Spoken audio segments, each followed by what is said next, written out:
I assume you have never gone into Pokemon law before. How did this? I saw the Craigslist ad. How did that start? Well, my son and his friends started playing the game, and I just noticed a few stories about things that were going on. A woman who fell into a pothole and twisted her ankle. It was just beginning though. Later on, there were other stories, like a kid who got run over by a motorcycle, and there were some kids in England that they got lost in some underground tunnels that were part of the Ministry of Defense, end of the world scenario. And they got totally lost in those tunnels because they just walked in there. And then they had to look around for a place where they could get a signal out. And then there have been criminals setting up Pokemon. You can actually pay to put Pokemon down. So they've been doing that and then luring people. And there was just a shootout just recently where 2 people were actually shot. Yesterday. Yes. Right. So it's getting more and more crazy. Your lawyer spider sense goes off. What jumps out at you about these cases? Well, okay, there's 2 theories of recovery. There's negligence, which means failure to act like a reasonable person. My claim would be that Nintendo and the company that designed the software are not being reasonable in putting out a product like this. That is where the Pokemon are everywhere. They're on private property, they're in dangerous locations, they're in underground tunnels, they're in museums, they're in churches, they're in private property. Kids are jumping fences. Homeowners might shoot them as intruders. I don't think that's happened yet, but it's only a matter of time before it does. These kids, kids do foolish things, but this is like encouraging them to do. So it's like the law of attractive nuisance. If you put an attractive nuisance on a property, is this in the way? If you put an attractive nuisance on the property, like a trampoline, and kids use your trampoline and get hurt, and you don't have warning signs, then the kids can sue, right? If there's a natural condition on your property, they can't. But these are creating man-made dangerous conditions on private property and also in public streets, because people are driving along on the highway and they're seeing Pokemon, and they're doing this while they're driving. And there was a guy who actually ran into a tree doing this. So there's negligence, attractive nuisance, and there's also strict liability. Strict liability means product defect. The product is defective is if you use it for its normal purpose and you get injured, then you don't have to prove negligence. It's strict liability. And that would be, usually it's a defective product, like a car that has a defective airbag that just pops open when you stop at an intersection and then someone gets injured. That would be a strict liability. You don't have to prove that they were careless.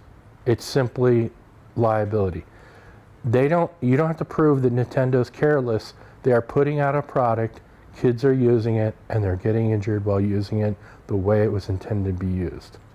Okay, now their defense is going to be, well, we put a warning on there. Everyone knows it's a warning. Okay, that is a defense. The question is whether the courts are going to say they did enough.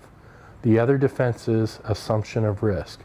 Okay, kids do lots of things that are dangerous. They play basketball, they play football, girls do gymnastics. Kids get injured in sports all the time. The question is whether the courts are going to say, okay, this is like a traditional sporting activity, assumption of risk, or you go to a baseball game, and if the ball hits you on the head and you die, traditionally, that's assumption of the risk, and you can't sue, or you can't recover. Do you think the warning screen is enough? That will be for the courts to decide. I think there'll be inconsistent rulings at first. Every court will make a different decision. It'll go up the appeals process. Eventually, the courts will harmonize, and maybe even the Supreme Court of the United States would have to decide. I don't know if it'll go that far. So you don't see this going away? No, it's going to get worse. People are going to start getting killed. Criminals are shooting at people, and also kids hopping fences into private property. A homeowner's going to see that, and they're going to shoot a kid. So someone's going to die. It hasn't happened yet, but it will, and then there'll be a lawsuit. The other issue is the company has put in its end user agreement 30 days you have to write us a letter and say we opt out.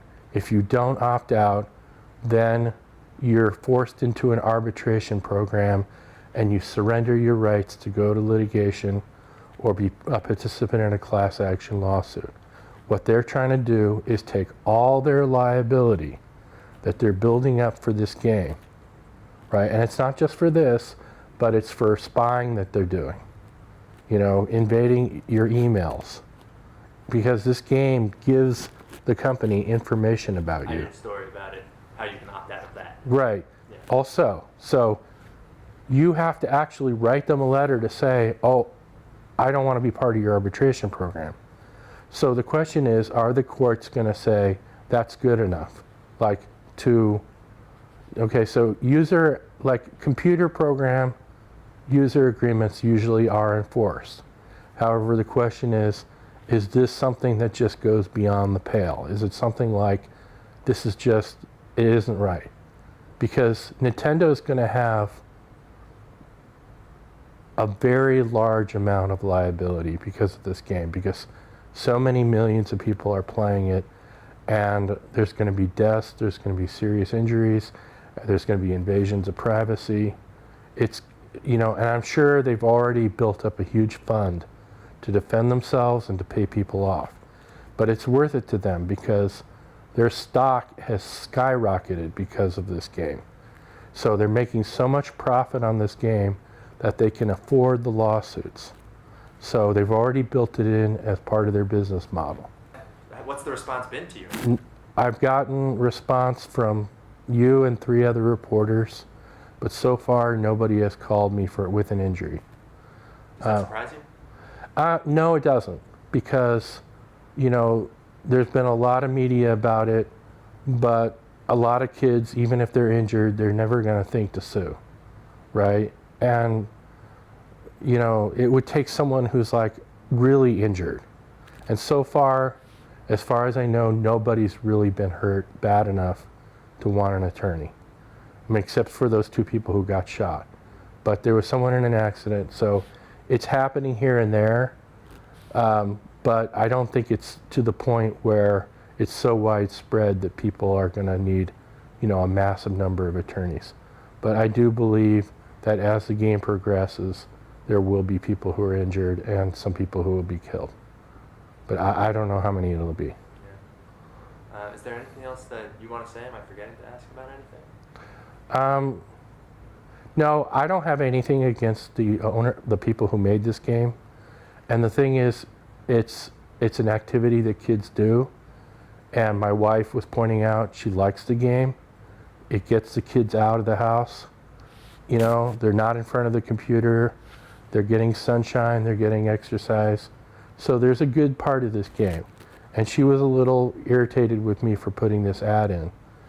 She's saying it's like girls' gymnastics, right? Girls get hurt. But, kids have to do things.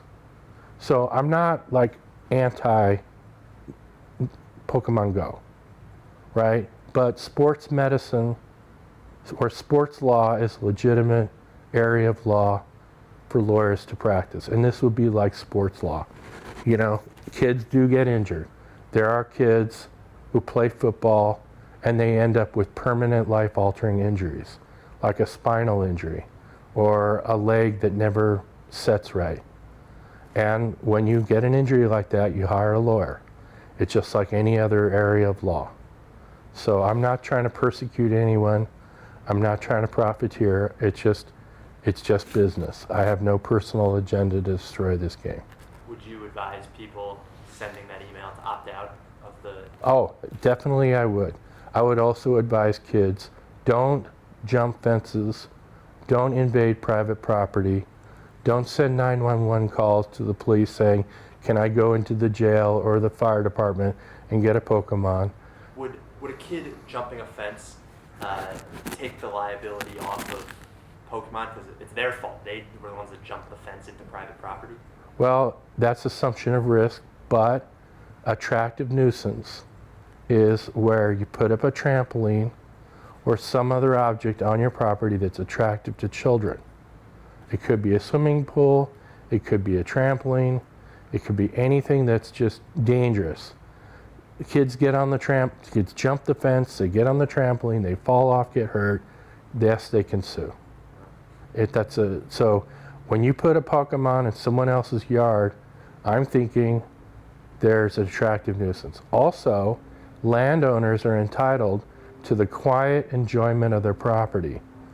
When you put Pokemon on a private property and kids are hopping the fence and trespassing, the landowner might also have a lawsuit because he's no longer enjoying his property in peace and quiet.